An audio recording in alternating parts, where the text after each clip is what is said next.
morning and welcome to part 2 of the geology lesson.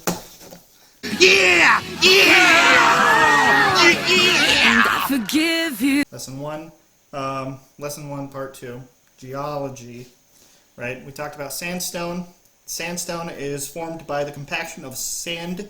Water yielding capability of sandstone formation varies from with the degree of cementation and fracturing, right? Shale is compacted and cemented clays such as mudstone and siltstone. They're known to yield small amounts of water in areas where earth movements have substantially fractured the formation. So you find it a lot. Fault lines, I suppose. Unconsolidated, granular, and loose uncompacted material. They vary in particle shape. They're either well-rounded or angular, and the degree of sorting. Just about everybody works in a post office as an alien. It's all I need to get to where I'm going! Fast! No smoking.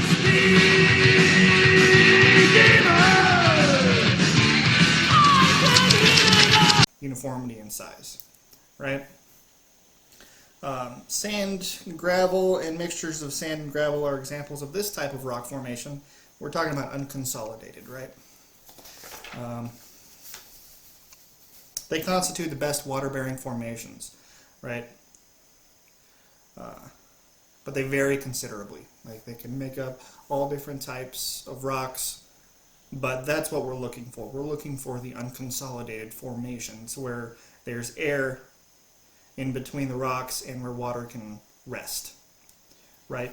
So metamorphic rocks are the rocks of all types that have been exposed to heat and pressure for a long period of time, causing the rock to be altered while remaining in a solid state. Generally, these rock formations have poor water-bearing potential, right? Water is obtained from small cracks and fractures. Like we were talking about with the other, when you're doing water well, what you're looking for is you're looking for the unconsolidated. You're looking for all the rock particles that are together underground. You're not looking for the big slabs of rock because there's not going to be a lot of water in there. Like there'll be a little bit in like sandstone or maybe a little bit in limestone because they're in those giant rocks there are areas for that water to hide and be in, right? So it's important to know what you're drilling through, and it all comes back to geology, right? That's why this is a very important topic. So marble or metamorphized limestone, metamorphosed. It looks like my new co-anchor may need a glass of water. Oh, there we go. Sorry about that. In other news, the Prime Minister of Sweden visited Washington today, and my tiny little nipples went to France. Metamorphosed limestone, yeah, that's the one. Can be good water producer when it contains fractures as solution channels, right? Geological terms and their meanings. The positions of geological formations are defined by the following terms, right? You have bedrock. City of cavemen, the city of bedrock. A solid, older rock lying below the younger, usually less consolidated rock or soil, right? Overburden, material lying on top of the bedrock. That's usually the first couple of layers and super easy to drill through, right? Outcrops, solid rock not covered by overburden. So if there's like a rock jetting out of the ground, that would be an outcrop, right? You'll see those going down the highway sometimes. You'll just see these giant rocks, like these cliff sides. They're just sticking out of the ground. They aren't covered by anything. It's just rock. Well, those are outcrops, right? Correlation, comparing and deciding whether rock units separated by distance represent formations of equivalent type and age, right?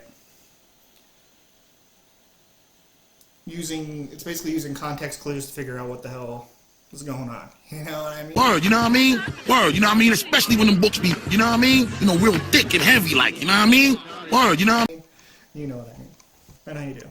It may be useful in gaining an understanding of what you have to drill through, right?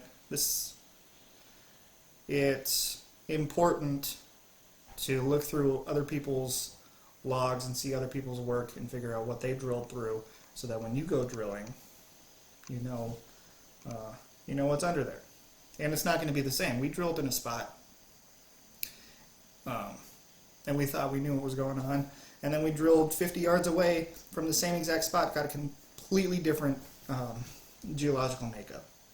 It was completely different. No two drills are the same, and any experienced driller will tell you that, right? Drilling formations and rocks have certain characteristics when they are put together. They describe the nature of the material, right? Massive He received a massive snuggie. His underwear pulled up so high it nearly killed him. is used to describe a body of rock that occurs in one large solid piece. You see a big rock, and it's all one piece, that's a massive rock. I like that boulder. That is a nice boulder. Right? And can be expected to be free of troublesome broken bands or loose pieces. Porosity, the percentage of open space or voids within the rock formation. And that's important when you're dealing with water well, right? Porosity and permeability are the two things you're looking for, right? Porosity is the percentage of open space within the rock or formation. It's the amount of places the water can hide, right? Permeability is the ability of a rock or formation to allow fluid to pass through it, right? When you can have rock with a lot of porosity, a lot of ability to hold water, but not a lot of permeability, right? It doesn't let go of the water. Or vice versa. You can have a rock with a lot of permeability. Water can run right through it, but see, that's the problem. The water just runs right through it. Let's go too easy. So you got to find that balance. You got to find a formation that can hold the water there, but doesn't keep it. Clays are notorious for holding on to the water, just not letting go. That's just how it works, right? Do me a favor, keep that kind of shit to yourself. The following terms are associated with the uniformity or structure of the formation, right? Bedding, sediments that are deposited in layers or beds can be fairly uniform or can vary in thickness and composition. Right? Folds, earth movements can distort sedimentary beds, usually after they are consolidated. Folds are very common and are generally caused by pressures acting horizontally. Faults, earth movements fracture the rock, causing a formation to become divided, where one side of the fracture moves relative to the other, usually providing good permeability. Right? Foliation, alternating hard and soft layers of different minerals within metamorphic rock.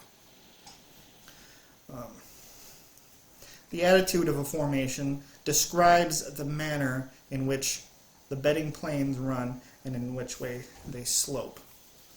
Right. Strike. To get through the man in me. The direction in which horizontal lines can be drawn on an inclined plane. Dip. What? Did you just double dip that chip? Excuse me? You double dipped the chip. Double dipped? What are you talking about? You dipped the chip, you took a bite, and you dipped again. The angle of a formation is inclined from horizontal, and the direction in which it is inclined, the dip direction, right? weather and decompose. Man, we're already at 8:30. I don't want to make this. I don't want to make this too long. So what I'm going to do is I'm going to wrap it up. That seems like a good place to wrap it up for today. There's a lot of definitions and stuff.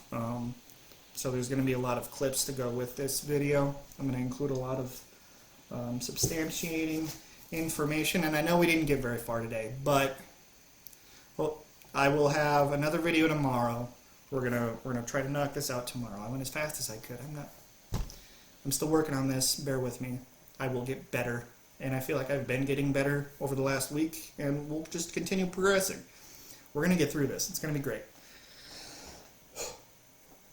All right, so that's it for today. Thank you so much for watching. Goodbye.